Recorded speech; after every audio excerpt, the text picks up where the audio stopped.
let it bang, bang. Shalom, selamat pagi anak-anak. Bagaimana kabarnya? Semoga dalam keadaan sehat selalu ya anak-anak. Kembali lagi bertemu bersama Ibu di pembelajaran biologi kita pada hari ini. Hari ini kita akan melanjutkan sistem ekskresi materi pembelajaran dari minggu lalu. Minggu lalu kita sudah membahas semua mengenai ginjal. Nah, sistem ekskresi selanjutnya organ-organ yang akan kita bahas yaitu mengenai kulit, hati, dan paru-paru. Nah, untuk lebih jelasnya, mari perhatikan penjelasan Ibu berikut ini.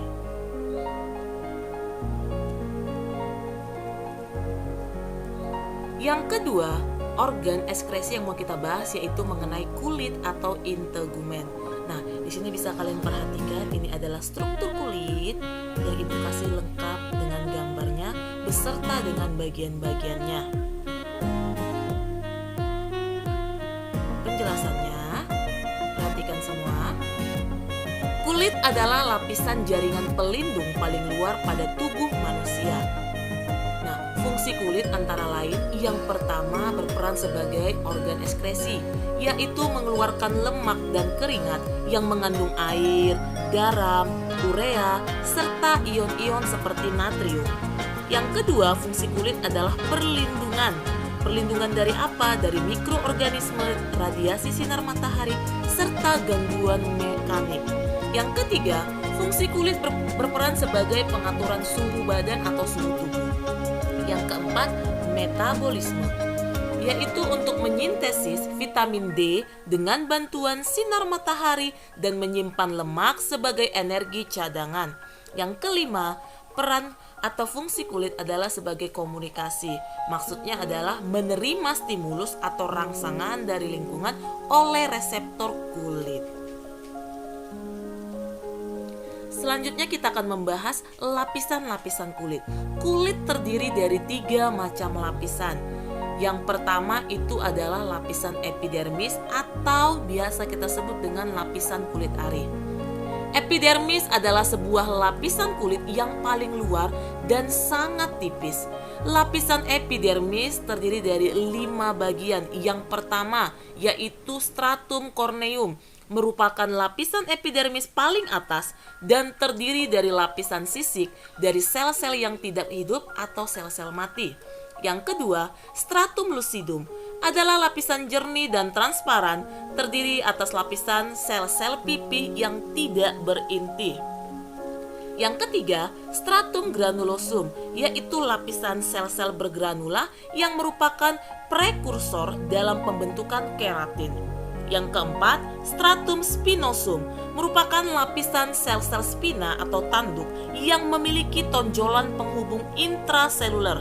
Dan yang kelima, stratum basalis atau biasa disebut juga dengan germinativum, yaitu lapisan sel-sel yang melekat pada jaringan ikat dari lapisan kulit di bawahnya atau bagian dermis. Lapisan kulit yang kedua yaitu dermis atau lapisan kulit jangat. Dermis merupakan lapisan kulit yang terletak di bawah lapisan epidermis. Lapisan dermis lebih tebal daripada lapisan epidermis. Lapisan dermis terdiri dari beberapa jaringan sebagai berikut.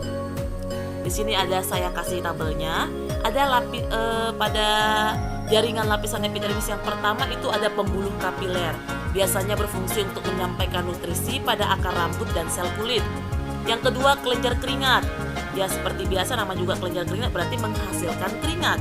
Kelenjar minyak menghasilkan minyak agar kulit dan rambut tidak kering. Pembuluh darah mengedarkan darah ke seluruh sel atau jaringan. Lalu juga terdapat ujung-ujung saraf meliputi ujung saraf perasa, peraba, rasa nyeri, rasa panas dan rasa sentuhan. Dan yang terakhir kantong rambut, yaitu fungsinya sebagai tempat akar, batang dan kelenjar minyak rambut. Yang ketiga, lapisan pada kulit itu ada yang namanya jaringan ikat bawah kulit. Lapisan ini terletak di bawah dermis. Di antara lapisan jaringan ikat bawah kulit dengan dermis dibatasi oleh sel lemak. Lemak ini berfungsi untuk melindungi tubuh dari benturan sebagai sumber energi dan penahan suhu tubuh. Salah satu gangguan pada kulit yang pastinya sangat familiar bagi kita adalah jerawat. Nah, masalah satu ini biasanya terjadi karena peradangan pada kulit yang diakibatkan oleh tersumbatnya pori-pori. Kadang, penyumbatan tersebut dapat menimbulkan kantong nanah. Nah, jadi jerawat ini dapat disebabkan juga oleh infeksi bakteri, kotoran, atau perubahan hormonal. Untuk itu kita perlu menjaga kebersihan kulit, apalagi di masa-masa kalian seperti ini, masa-masa puber atau masa-masa remaja dan menuju dewasa, itu sering sekali terjadi perubahan hormon yang menyebabkan salah satunya jerawat pada kulit. Jadi saran ibu, rajin-rajinlah kalian membersihkan kulit kalian, terutama setelah kulit kalian terasa kotor, berminyak, atau bahkan baru dari luar. Nah, selanjutnya kita akan membahas kelenjar pada kulit. Yang pertama itu ada kelenjar keringat atau sudorifera. Terdapat di lapisan dermis. Kelenjar keringat terbagi dua. Yang pertama ekrit, merupakan kelenjar keringat tubuler sederhana dan berpilin, tidak berhubungan dengan folikel rambut, serta tersebar meluas ke seluruh tubuh, terutama di bagian dahi, telapak tangan, dan kaki. Yang kedua, apokrit, merupakan kelenjar keringat yang besar dan bercabang dengan penyebaran yang terbatas pada bagian tubuh tertentu, misalnya pada aksila atau ketiak, areola payudara, dan area genital. Yang kedua, kelenjar pada kulit yaitu kelenjar sebaceous, merupakan atau kelenjar yang mengeluarkan sebum yang biasanya dialirkan ke folikel rambut. Sebum adalah campuran lemak, zat lilin, minyak, dan pecahan-pecahan sel.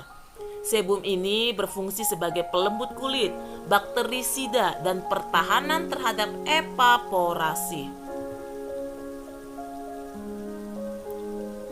Selanjutnya kita akan membahas kulit sebagai pengatur panas atau biasa disebut dengan termoregulasi. Panas yang dikeluarkan oleh kulit dapat melalui beberapa cara. Cara yang pertama yaitu dengan pemancaran, yaitu panas dilepas ke udara di sekitarnya. Yang kedua, pengaliran atau konveksi, yaitu mengalirnya udara yang telah panas karena menyentuh permukaan tubuh, kemudian digantikan oleh udara yang lebih dingin. Yang ketiga, konduksi, yaitu panas dialihkan ke benda yang disentuh kulit, misalnya pakaian. Dan yang keempat dengan cara penguapan atau evaporasi, panas dikeluarkan bersama keringat kemudian menguap. Selanjutnya kita akan membahas kulit sebagai kontrol pengeluaran keringat. Proses pengeluaran keringat diatur oleh hipotalamus di bagian otak. Hipotalamus menghasilkan enzim bradikinin yang berfungsi sebagai vasodilator yang mempengaruhi pelebaran pembuluh darah dan kelenjar keringat. Pengeluaran keringat dipengaruhi oleh beberapa faktor, antara lain yaitu yang pertama ada suhu lingkungan, lalu ada aktivitas tubuh, lalu ada karena pengaruh emosi juga bisa ya berkeringat. Dan yang terakhir biasanya karena kondisi psikis. Selanjutnya kita akan membahas gangguan-gangguan yang terjadi pada kulit. Yang pertama itu ada bisul.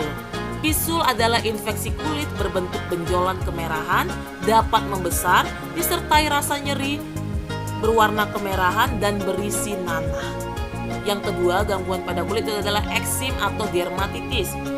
Penyakit kulit eksim akan menimbulkan rasa gatal yang berlebihan, dibarengi dengan kulit yang memerah, bersisik, serta pecah-pecah. Selain itu juga akan muncul gelembung-gelembung kecil yang mengandung air atau nanah. Yang ketiga, penyakit pada kulit atau gangguan pada kulit itu adalah melanoma. Merupakan salah satu penyakit berbahaya karena melanoma ini adalah kanker kulit yang bisa mengakibatkan kematian bila tidak diobati.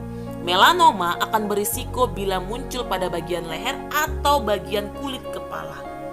Yang keempat, penyakit kulit campak atau rubella merupakan penyakit menular yang disebabkan oleh virus. Umumnya penyakit ini kerap menyerang anak-anak. Gejala awal yang muncul yaitu demam, pilek, bersin, badan lesu, dan sakit kepala. Ruam berwarna merah kecoklatan akan muncul setelah beberapa hari kemudian. Bercak ini akan mulai dari belakang telinga, sekitar kepala, kemudian ke leher. Yang kelima, penyakit pada kulit, yaitu ada herpes. Penyakit kulit herpes biasanya sering menjangkit pada orang dewasa. Munculnya ruam tidak rata dan berukuran kecil dan akhirnya akan melepuh. Penyakit kulit ini akan membuat rasa gatal serta kulit menjadi lebih sensitif.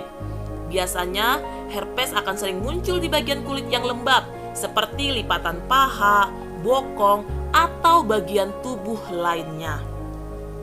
Nah, itu dia tadi penjelasan sistem ekskresi, yaitu organ kulit. Selanjutnya, kita akan membahas yang ketiga organ ekskresi, yaitu hati atau hepar. Nah, oke. Hati berada di dalam rongga perut sebelah kanan di bawah diafragma yang dilindungi oleh selaput tipis bernama kapsula hepatis. Hati merupakan sistem ekskresi yang menjadi pusat sortasi zat-zat yang ada di dalam tubuh kita. Zat ini nanti akan disaring, biasanya berasal dari sistem pencernaan. Saat menemukan zat beracun, hati akan mengubahnya menjadi zat yang lebih aman. Contohnya saat mengkonsumsi makanan berprotein. Zat protein bakal dicerna menjadi asam amino. Asam amino itu dibutuhkan untuk memperbaiki sel pada tubuh. Selanjutnya kita akan membahas fungsi hati. Yang pertama, fungsi hati itu menetralkan racun atau sebagai detoksifikasi untuk menghindarkan tubuh dari zat-zat beracun. Yang kedua, fungsi hati menghasilkan empedu dari perombakan sel-sel darah merah dengan tujuan mengemulsikan lemak agar mudah dicerna oleh enzim lipase. Yang ketiga, menghasilkan urea dan amonia dari perombakan protein yang bersifat racun yang terjadi pada saat adanya asam amino berlebih di dalam tubuh. Yang keempat, menyimpan gula dalam bentuk glikogen sebagai cadangan dalam memenuhi kebutuhan glukosa di dalam darah. Yang kelima, menyintesis enzim arginase yang berfungsi mengubah asam amino arginin menjadi asam amino ornitin dan urea. Dan yang terakhir, fungsi hati adalah merombak sel-sel darah merah yang sudah tua menjadi hemin, globin, dan zat besi. Selanjutnya kita akan membahas gangguan-gangguan yang biasanya terjadi pada hati. Yang pertama itu ada penyakit hati atau liver. Paling sering disebabkan oleh infeksi virus, amuba penyebab disentri, cacing, plasmodium penyebab malaria, dan toksoplasma sp. Yang kedua, gangguan pada hati itu adalah sirosis hati atau kirhosis, yaitu berubahnya sel-sel hati menjadi jaringan ikat fibrosa sehingga kehilangan fungsinya. Sirosis dapat disebabkan oleh minuman keras serta hepatitis B dan C. Jadi untuk itu buat kita semua, kurangilah yang namanya mengkonsumsi minuman-minuman keras karena dapat menyebabkan penyakit hati, ya. Yang ketiga, penyakit hati yaitu biasa kita sebut dengan hemochromatosis. Itu adalah penyakit hati karena kelainan secara genetik yang menyebabkan tubuh terlalu banyak menyerap zat besi dari makanan sehingga zat besi banyak tersimpan di dalam organ-organ tertentu seperti hati, jantung, dan pankreas. Nah, itu dia tadi penjelasan saya mengenai organ ekskresi yang ketiga yaitu hati atau hepar. Nah, selanjutnya organ ekskresi yang terakhir, yang keempat yaitu paru-paru atau pulmo. Nah, di sini ada Ibu kasih gambarnya. Sebenarnya mengenai paru-paru dan pulmo ini sudah dibahas di sistem pernapasan yang sebelumnya ya, atau sistem respirasi. Jadi saya hanya menjelaskan saja secara singkat karena untuk lebih jelasnya sudah dijelaskan di sistem pernafasan sebelum sistem ekskresi yang kita masuki hari ini. Selain berperan sebagai organ pernapasan, paru-paru juga berperan sebagai organ ekskresi.